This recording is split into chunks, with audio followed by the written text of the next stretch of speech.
This is Miss Ashley, your librarian, reading The Queen, page 147. Dawn came at last, and the rim of a lemon-colored sun rose up behind the rooftops somewhere behind Victoria Station. A while later, Sophie felt a little of its warmth on her back and was grateful. In the distance, she heard a church clock striking. She counted the strikes. There were 7. She found it almost impossible to believe that she, Sophie, a little orphan of no real importance in the world, was at this moment actually sitting high above the ground on the windowsill of the Queen of England's bedroom, with the Queen herself asleep in there behind the curtain, not more than 5 yards away. The very idea of it was absurd. No one had ever done such a thing before. It was a terrifying thing to be doing. What would happen if the dream didn't work? No one, least of all the Queen, would believe a word of her story. It seemed possible that nobody had ever woken up to find a small child sitting behind the curtains on his or her windowsill. The Queen was bound to get a shock. Who wouldn't? With all the patience of a small girl who has something important to wait for, Sophie sat motionless on the windowsill. How much longer, she wondered. What time do queens wake up? Faint stirrings and distant sounds came to her from deep inside the belly of the palace. Then, all at once, behind the curtains, she heard the voice of the sleeper in the bedroom. It was slightly blurred, sleep talker's voice. "Oh no!" it cried out. "No, don't! Someone stop them! Don't let them do it! Oh, I can't bear it! Oh, please stop them! It's horrible! Oh, it's ghastly! No, no, no!" She's having the dream, Sophie told herself. It must be really horrid. I feel so sorry for her. But it has to be done. After that, there were a few moans. Then there was a long silence. Sophie waited. She looked over her shoulder. She was terrified that she would be seen, the man with the dog down in the garden staring up at her. But the garden was deserted. A pale summer mist hung over it like a smoke. There was an enormous garden, very beautiful, with a large, funny-shaped lake in the far end. There was an island in the lake, and there were ducks swimming on the water. Inside the room, beyond the curtains, Sophie suddenly heard what was obviously a knock on the door. She heard the doorknob being turned. She heard someone entering the room. "Good morning, Your Majesty," a woman was saying. It was the voice of an oldish person. There was a pause, and then a slight rattle of china and silver.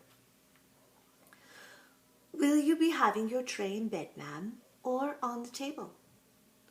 "Oh, Mary, something awful has just happened." This was a voice Sophie had heard many times on the radio and television, especially on Christmas Day. It was a very well-known voice. "Whatever is it, ma'am?" "I've just had the most frightful dream. It was a nightmare. It was awful." "Oh, I am sorry, ma'am, but don't be distressed. You're awake now, and it will go away. It was only a dream, ma'am." "Do you know what I dreamt, Mary? I dreamt that girls and boys were being snatched out of their beds at a boarding school and were being eaten by the most ghastly giants. The giants were putting their arms through the dormitory windows and plucking the children out with their fingers, one lot from a girls' school and another from a boys' school. It was so vivid, Mary. It was so real." There was a silence. Sophie waited. She was quivering with excitement. But why the silence? Why didn't the other one, the maid, Why didn't she say something? "What on earth's the matter, Mary?" the famous voice was saying. There was another silence. "Mary, you've gone white as a sheet. Are you feeling ill?" There was suddenly a crash and a clatter of crockery, which could only have meant that the tray the maid was carrying had fallen out of her hands. "Mary," the famous voice was saying rather sharply, "I think you had better sit down at once. You look as though you're going to faint. You really mustn't take it so hard just because I've had an awful dream." That isn't the reason, Mum." The maid's voice was quivering terribly. "Then for heaven's sakes, what is the reason?" "I'm very sorry about the tray, Mum." "Oh, don't worry about the tray. But what on earth has made you drop it? Why did you go white as a ghost all of a sudden?" You haven't seen the papers yet, have you, Mum?" "No. What do they say?" Sophie heard the rustling of newspapers as it was being handed over. "It's like the very dream you had last night, Mum." "Rubbish, Mary. Where is it?" "On the front page, Mum. It's the big headlines." "Great Scott!" cried the famous voice. 18 girls vanished mysteriously from their beds at Rodine School. 14 boys disappeared from Elton. Bones were found underneath the dormitory windows." There was a pause punctuated by gasps from the famous voice as the newspaper article was clearly being read and digested. "Oh, how ghastly!" the famous voice cried out. "It's absolutely frightful. Bones under the window. What could have happened? Oh, those poor children." "But, ma'am, don't you see, ma'am?" "See what, Mary?"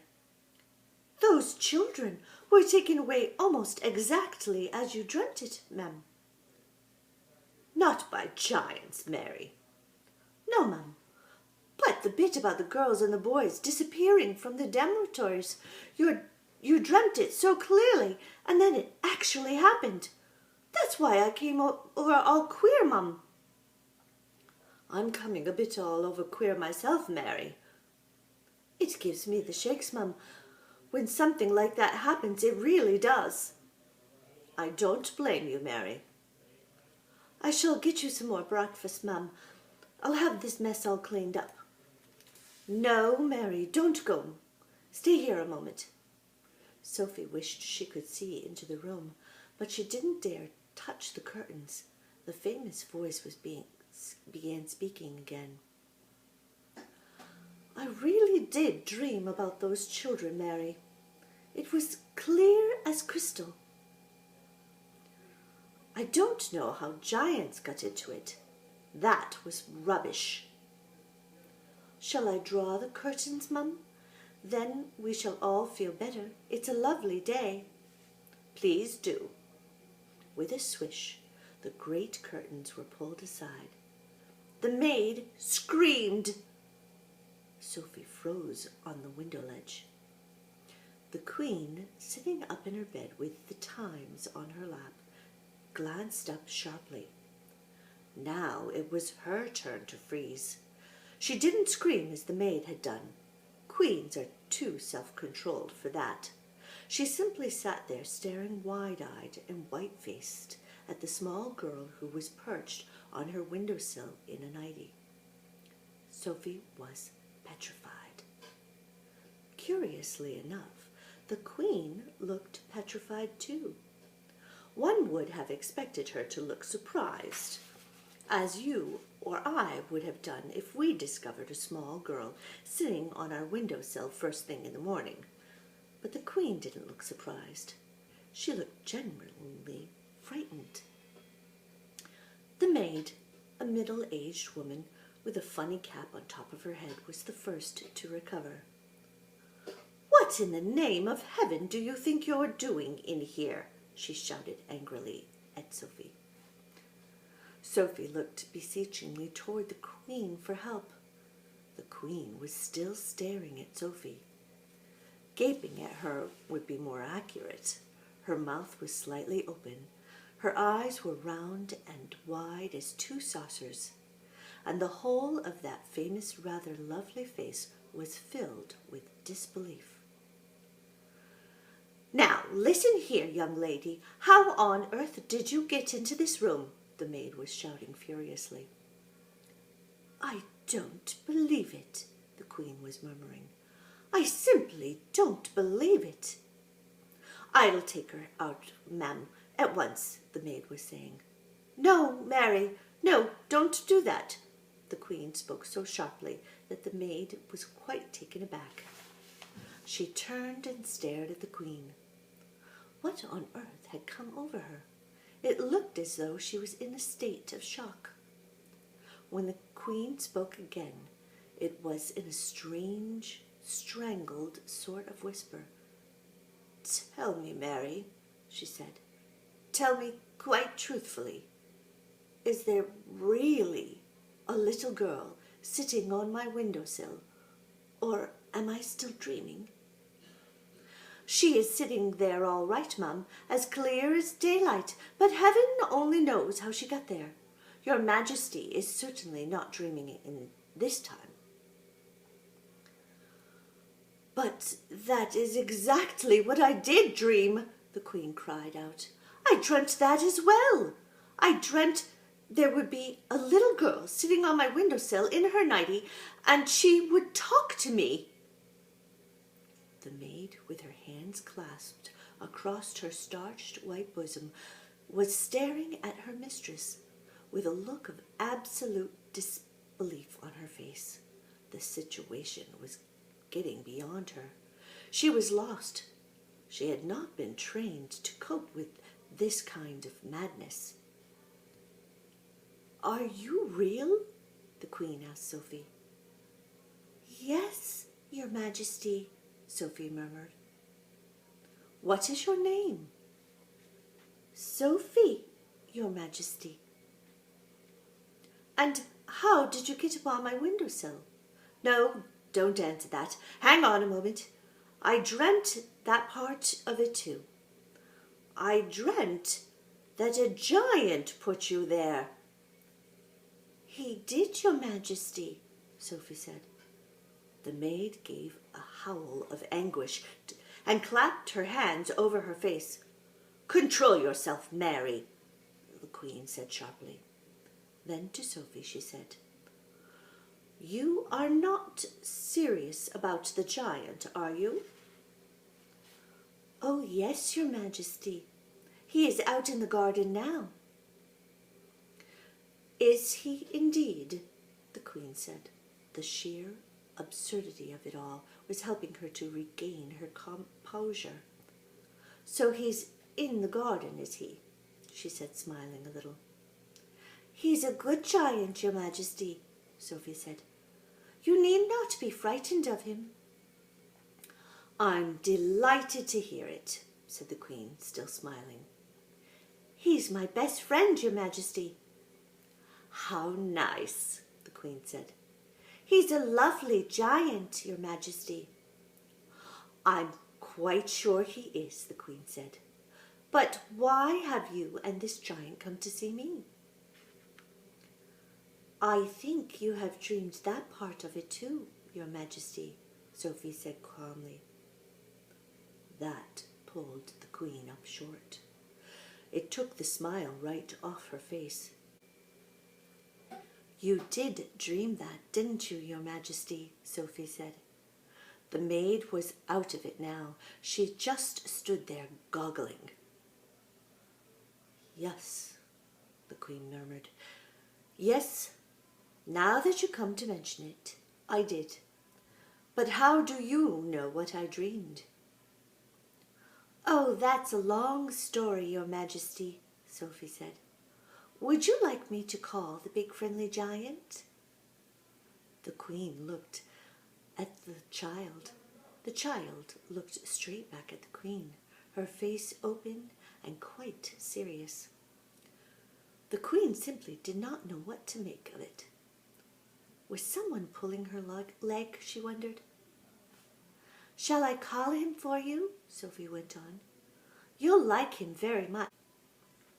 The queen took a deep breath.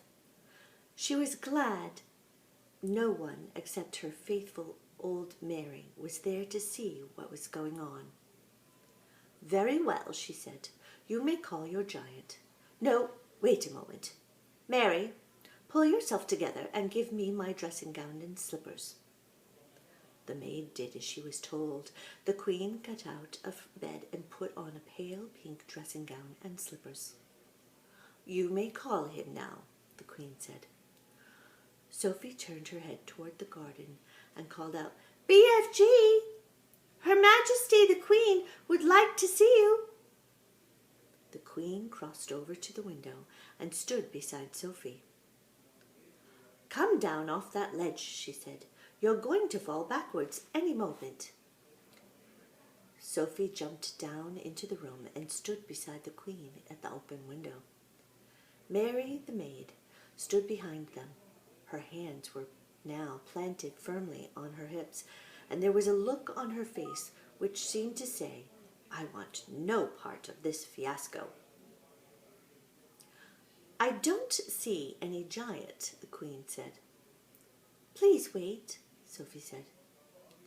Shall I take her away now, Mum? The maid asked.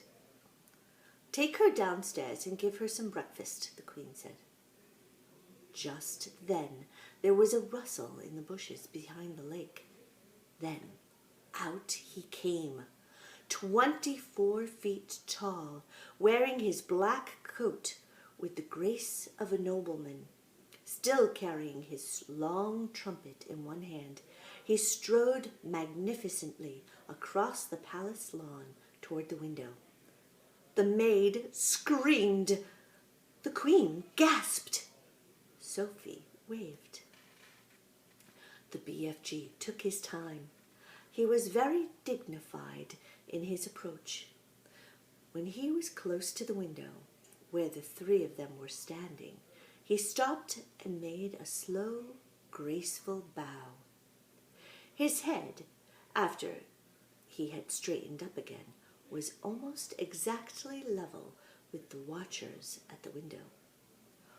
Your Majesty, he said, I is your humbug servant.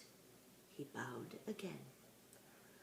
Considering she was meeting a giant for the first time in her life, the queen remained astonishingly self-composed. We are very pleased to meet you, she said. Down below, a gardener was coming across the lawn with a wheelbarrow. He caught sight of the BFG's legs over his left. His gaze traveled slowly upward along the entire height of the enormous body. He gripped the handles of the wheelbarrow. He swayed. He tottered. Then he kneeled over on the grass in a dead faint. Nobody noticed him. O Magister, cried the BFG, O Queen, O Monarcher, O Golden Sovereign, O ruler of straight lines, O Sultana, I is come here with my little friend Sophie to give you a... The BFG hesitated, searching for the right word. To give me what? The Queen said. Assistance, the BFG said, beaming. The Queen looked puzzled. He sometimes speaks a bit funny, Your Majesty, Sophie said. He never went to school. Then we must send him to school, the Queen said. We have some very good schools in this country. I has great secrets to tell you, Your Majesty, the BFG said. I should be delighted to hear them, the Queen said, but not in my dressing gown. Shall you wish to get dressed, Mum? The maid said. Have either of you had breakfast? The Queen asked. Oh, could we? Sophie cried. Oh, please. I haven't eaten a thing since yesterday. I was about to have mine, the Queen said, but Mary dropped it. The maid gulped. I imagine we have more food in the palace, the Queen said, speaking to the BFG. Perhaps you and your little friend would care to join me. Will it be repulsant snozcumbers, Magister? The BFG asked. Will it be what? The Queen said. Stinking snozcumbers, the BFG said. What is he talking about? The Queen said. It sounds like a rude word to me. She turned to the maid and said, Mary, ask them to serve breakfast for 3 in the... I think it had better be in the ballroom. That has the highest ceiling. To the BFG, she said, I'm afraid you'll have to go in through the door on your hands and knees. I shall send someone to show you the way. The BFG reached up and lifted Sophie out of the window. You and I is leaving Her Magister alone to get dressed, he said. No, leave the little girl here with me, the Queen said. We will have to find something for her to put on. She can't have breakfast in her nightie. The BFG returned Sophie to the bedroom. Can we have sausages, Your Majesty? Sophie said. And bacon and fried eggs? I think that can be managed, the Queen answered, smiling. Just wait till you taste it, Sophie said to the BFG. No more snozcumbers from now on.